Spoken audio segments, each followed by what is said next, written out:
Welcome to another video presented by the Chocolate Rocket myself. That's right, I call myself the Chocolate Rocket. I actually didn't make that name up, but it's a name that has stuck with me through cycling. But what you're looking at right here is Dana Point Grand Prix, and I'm actually doing the Masters category before I partake in the Pro 1-2. Actually, just a Pro 1 race, which was later on in the day. This is one of the most prestige premier races in Southern California. It's been going on for 12 years. Has a lot of charities surrounding it. The city gets involved. It's in a beautiful neighborhood. Just to the left here, you can see the Pacific Ocean. Roads are absolutely perfect. I don't think you're going to find another crit across the country that's in a neighborhood like this and that has absolutely perfect roads. This is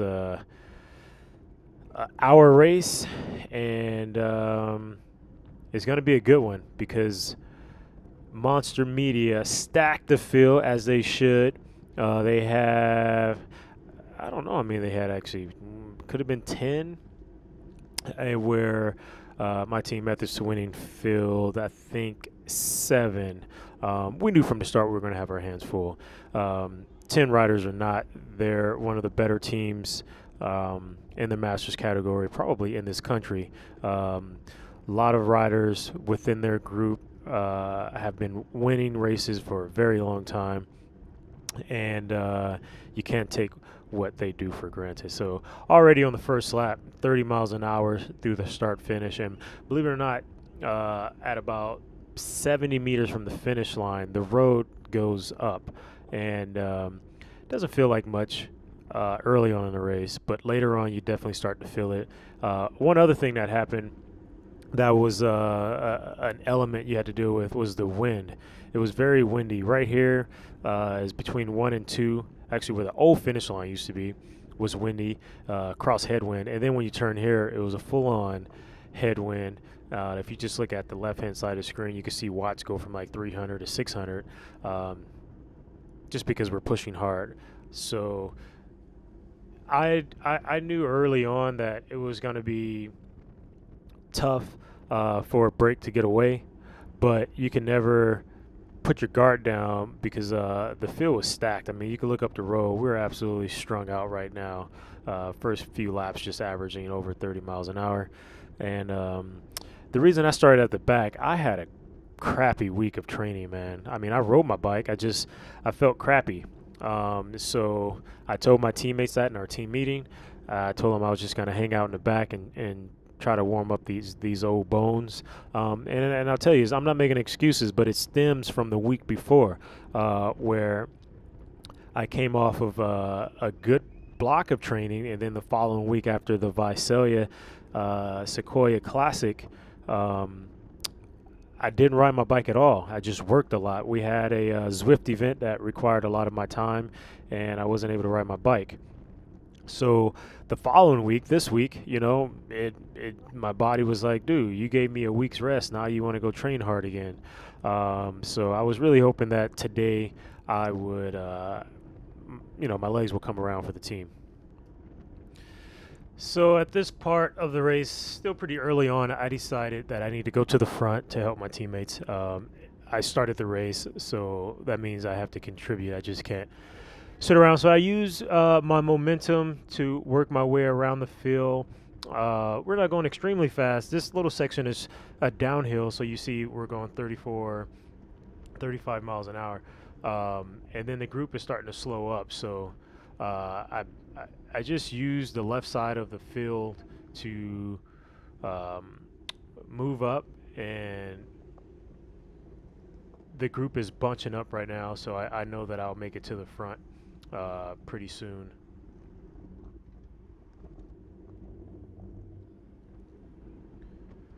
So just kind of picking my spots right here, try to get back towards the front. I finally worked my way to the front, and just for time's sake, I started cutting some of this stuff up. So gaps are starting to form, and now I'm left in no man's land, so I must chase, which is no problem. I advise the guys in our meeting, it's like, just stay on the pressure. You know, when you have guys that we're racing against that are like full-time trialists, you can't give them an inch because you will be contributing to what they do in their wheelhouse, which is time trial. So I think for the most part, the team did an absolutely fantastic job taking care of those moves that were going up. And as you can see right there, Monster Media, they had a lot of numbers, and so they used the course to their advantage when letting guys slide off the front. They will go, 4 across wide and chop the corners to slow the group down. There's absolutely nothing illegal about it. Do I like it? No, but that's their tactic for racing. So you just have to deal with it and make sure that you can counter that. So you see I took a dig to get over to this little 2-man break. I don't know why the guy in front of me is flicking his elbow. He's not even on the front. But so as soon as they set up, I just went ahead and accelerated. This was kind of a tough little spot right here. It was full on headwind with a small riser, and right about here, it just took a lot of your energy away. Zapped out a lot of your speed. But I knew if I could just continue to ride hard through here, you get a nice little downhill, and I could push hard enough just to get back on the back of the wheel. So this was a split that, it was like a 50-50 thing. Stephen Kim, which is my teammate, he's right there in front of me. He's in the move. I believe we had Max Hernandez, who is also on Methods to Winning, fantastic rider who likes to ride in the brakes and ride hard. And I was telling Sharon actually after the race, my teammate right in front of me, Steve, I like him a lot, man. He just rides hard, He's had a bad couple of weeks of training too, but he still gets out there and he just lays it on the line. And that's what I like about this team, is that everyone is selfless. Everyone is for the better of the team, because at the end of the day, I believe hands down we have the fastest Masters racer in Southern California. Let's just stay here in Sharon. So if we do everything that we can do to make sure he gets to the line fresh, it's kind of like it's a no-brainer to not do that. So here we are again. Things are just back together. It's not really going too crazy, but I would say, for the record, this is probably one of the hardest Masters races I've done in a very long time, maybe outside of like Nationals last year. So once again, being marked right behind me, if you look at my rear view camera, that is Hit Squad, and they represented well today. I actually love the way they raced. They raced the way I would have raced if I was solo, just kind of following the right moves, not all the moves, and then boom, get in there for the finale. So just kind of running through here. I'm following Super Dave right now, and then behind me, if you look, anywhere, you're going to see Monster Media. They absolutely stacked the field, and that's what made racing against them so gratifying Sunday, was that we did have our hands full. It was no way around it that everyone had to ride hard. I even told our sprinter, Sharon, I said, dude, you're gonna have to put your nose in the wind. And there was a couple situations where he had to. So back on the gas again to close this gap. Followed by a Monster Media guy. So if you look up the road, there's about 5 or 6 riders. And honestly, at this point, I'm not even trying to go across solo. I want the whole field to come with me. But they don't follow. So once I look back, which you can't see my head movement, and saw the solo rider, I said, what the heck, I'll just keep going. So I put in a digger to get across to this break. And the legs started to open up, so that's why I was able to take these bridges a little long-winded instead of like the big sprinter pop as sprinters mostly do. Because most sprinters, and including myself, we'll hit out real hard and get it over with. So instead of a 20-second effort, we'll turn it into 10 or 15. Just because we have that snap, we have that speed, that fast twitch. So we'll do it real quick, get out of the way, and then we'll worry about suffering later. Where today, I feel like I was more of a diesel, and I had the legs to just kind of ride an endurance pace a lot longer versus a sprint. So this is a good move right here. That's Chris DeMarchi in front of me, proven winner, proven hard man, rides very, very aggressively and strong. And I mean, if you look in the my rear facing camera, it's not much going on. There's a couple guys behind me, and it looks good, but it's like I'm isolated. And there was 3 Monster Media riders. And the reason I pulled through right here is so I don't get jumped. Because if I laid off the pedals, that's an easy way for someone to jump me. So I just keep the pressure on a little bit. As you can see, DeMarchi doesn't really want anything to do with this brake. I don't really want anything to do with this brake. No one does. So I look, I see that what's going on. Oh my goodness, there's no one behind me. I better get back on the pressure. You can see watts shot up to about 700. So I had to get back on the wheel. But by the time I got around the corner, they're all looking at each other and not motivated to go. So I'm just kind of weighing my options right now. But then there comes Sharon in tow. So Sharon latched on, but then that brake died right away. They will not let Sharon and myself ride in a brake, I tell you that much. Which is like, I don't know. If I was on another team and myself and Sharon was my competitors and I had him in a brake, maybe my chances are better in a brake. They're definitely not good in a fill sprint. So that's one advantage of our team is that we have Sharon, we have myself. If I'm able to sprint, I can. We also have Eric Anderson and Aaron Wimbley, which are quick too. So it's like it's the team we formed last year, and we've been racing together and doing our thing. So we didn't have to bring in any ringers. You know what I mean? So again, another group. This was the theme of the race: group after group after group, and a few of the moves were dangerous.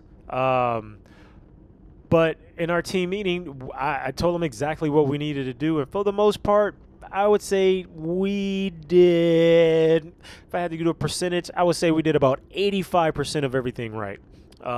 There's a few times when the shit hit the fan. And when I say that, I mean like it was hard, you know, single file, tongues are hanging, watts are starting to die, speed is high, heart rate is high.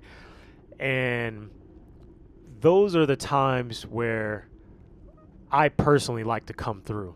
And I think that stems from like the people I grew up around racing. Hank Vogels is one. I mean, he's a guy when I was on Mercury that just kind of taught me to be tough. My old coach, Mark Whitehead, tough, just tough, you know. It's supposed to hurt, you know, and if you could ride hard when it's already hard, it just makes you a better person, makes you a better cyclist. And I don't know, it just feels good. I don't know how to really explain it. So at this point, I believe there is a group off the front of 2 riders from Monster Media. And just a few seconds ago, you saw Mr. Bausch, who actually raced the 45 plus Masters earlier, get on the horn and start chasing. There's Max Hernandez. So this is what I'm talking about. The pressure's on. Aaron Wimbley's going to come around me, and everyone's doing what they need to do right now. And these are the efforts that we have to do the entire race, which I will post the entire race and its length, which is about 55 minutes, on another YouTube post. But this one is chopped up to a little under half. So I'm just doing my best here to just keep moving. I'm a big fan of moving. Just never stay still. If you're going to be in the race and ride towards the front, you got to stay active. You got to keep moving. I tell my teammates that all the time. So that was, I think that was Phil. Yeah, I think it was Phil or Chris. He tried to close the door on me, but I was already coming with too much speed, and I think he said sorry too. So he didn't do it maliciously. He was just trying to protect the inside, as he has some teammates up the road. And you could always tell it's Phil, not only by his tattoos, but he's always chewing gum. It's probably that caffeine gum or something like that. A lot of military guys use it. Anyway, I don't know how he rides with gum. How you do that, Phil? Race hard and with chewing gum, man. Chiclet. So this break was dangerous, so I had to bring it back. 2 Monster Media guys. You can't let that go up the road, right? So shut that cookie operation down real quick. And this was the theme again. It was just like one counter after the next, one counter after the next. And I would say Method Sweeney did a great job. Just kind of covering those moves. We brought in some new products from Muscle Monster. It's like a hydration drink that a lot of us was drinking before the race, and I was skeptical. You know, I don't like trying new stuff before an event, especially a big event. But I was sipping on that stuff, and I did feel like it gave me a little bit of boost. They make an iced tea that has a little bit of caffeine in it. It was pretty good, and also has this hydration water that I was sipping on, so I could be hydrated. And I also took that in between this race and the Pro 1-2 race, which I needed. So that was Sharon, who did a little quick hit to try to go off the front. But we had our hands full all day long. And look, another attack. I mean, it was relentless, you know. Right now, I'm just trying to recover, and I'm going to get my breath back.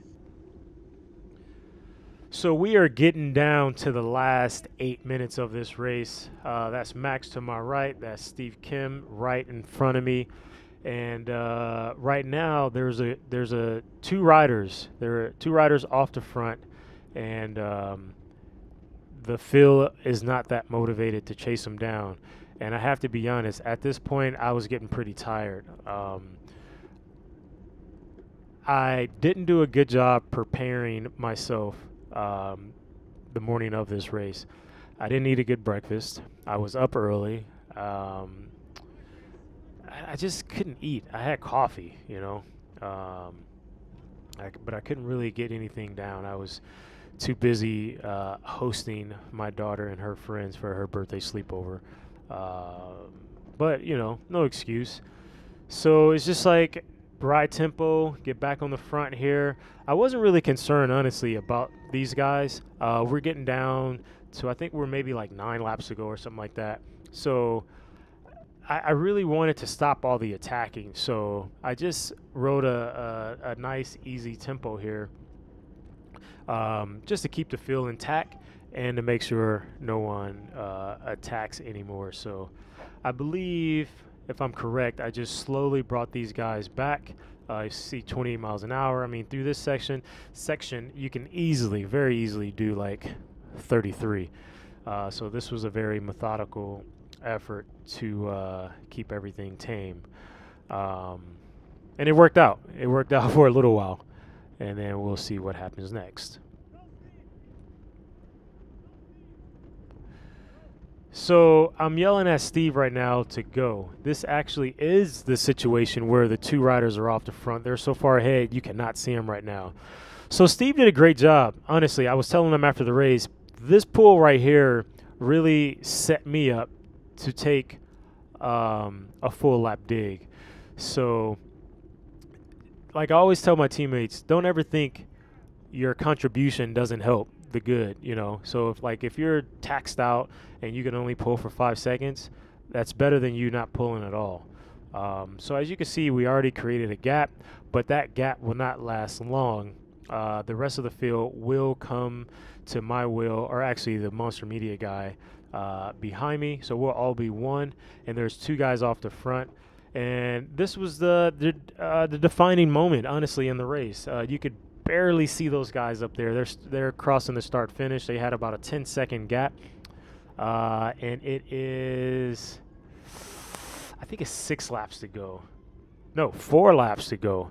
So with 4 laps to go, two Monster Media guys off the front. They totally have the race where they want it. They have us caught out. So this eliminates me from the equation of leading out Sharon. So I just put my head down here, and they just turned the corner up there. You could barely see them, but they are almost out of sight, out of mind. And right here, I just started to hold my breath. I said, all right, here's where it's going to get hard. So you can see I started to dig. You can hear the gears shifting. And now we're getting closer because now you can see them. Boom, they just turned the corner right there for the chicane. And in my head, I want to get them. I want to get the feel all the way to the start finish. And it was going well, but that headwind, man, it was hard. So right now I'm just absolutely taxed. Heart rate 177, watts are going down, 31 miles an hour. So I pull off, and for the most part, my race is done. Look, 0 watts, 19 miles an hour. Monster Media is absolutely doing a fantastic job patrolling the front, and I just yelled to Max, "Go, Max!" So this is the point where I was a little disappointed in my team. Because like you just need to get to the front. Like it was all hands on deck right there. So the yell, I would say, did motivate them to get back in and start chasing. So you can see the speeds are a little higher now, and I'm just speeding it up for time's sake. So because the field slowed down, I was able to get a wheel. So in my head right now, I'm thinking the race is not over. I could still get back up there and I can help one more time. So if you could just follow me, I'm using the corners to make up some ground. So that was like 10 spots there. There's another 3, and gonna use the corner again. That's 1, and then that's another one. I'll use the corner again to make up a few more spots, so that's about 4 more. So I just made up 20 spots right there. So that was Max coming back. He took that dig to keep the pace high. Now we're going 31 miles an hour with 2 laps to go. I make up some more space as they slow down to take the corner. And now I'm about 20 guys back. Dave Casel, I believe that's Dave in front of me. Still too far back, so I continue to move. And I'm getting closer and closer to Sharon. And I like this right here. People are still fighting, you know. The old Masters guys are giving it a good go. So that was pretty exciting. So here we are. This is the last little punch going up to the start finish, which will be our last lap. I just got to our sprinter's wheel. My heart rate is 171. It sounds low, but that's close to me dying. My heart rate doesn't get that high anymore. So right here in my head, I'm thinking, relax, bring the heart rate down, help Sharon one more time, even if it's getting on the front for 5 seconds. But I just had nothing in the tank. So this is pretty funny, and we laughed about it when it was over. The Monster Media rider behind me, fast guy from Arizona, he's on my wheel. And I made the conscious, deliberate decision right here to start playing games with him. So you can't see my head, but I'm looking through my elbows, actually. And it's kind of like I'm showing him that, yep, I'll be going for the sprint. So I'm watching him. So he knows that I'm watching him. So he's going to play his cards right too. But all along, I knew I wasn't going to sprint. I had nothing. Look at my heart rate, 174. It went up 3 more beats. So at this point, I don't know why Sharon waits so late to tighten his shoes. It's not a good move, rookie. At this point, I'm still looking through my head and kind of toying with the fact that I'm going to sprint. But I do the infamous Saturn sit-up right here. And then I yell to Sharon to go. And by this point, it is just absolutely too late. The gap has already formed. There's no way that they're going to catch Sharon in the sprint after I let the gap open like that. So as you can see, I turned my Garmin off right there. Actually, I use a Wahoo Element. And I'm taxed. Look at the field. They blew up. So at this point, I can see Sharon with his hands up. I'm celebrating. Everyone's celebrating. It was an absolutely fantastic race for us. Very fulfilling. Aaron celebrating. Yeah, it felt good, man. I mean, it's a Masters race, but it was a hard race. And I thank everyone who came out, everyone who came out, and thank the Dana Point Grand Prix for continuing to give us a platform to race. So thanks for watching. Right.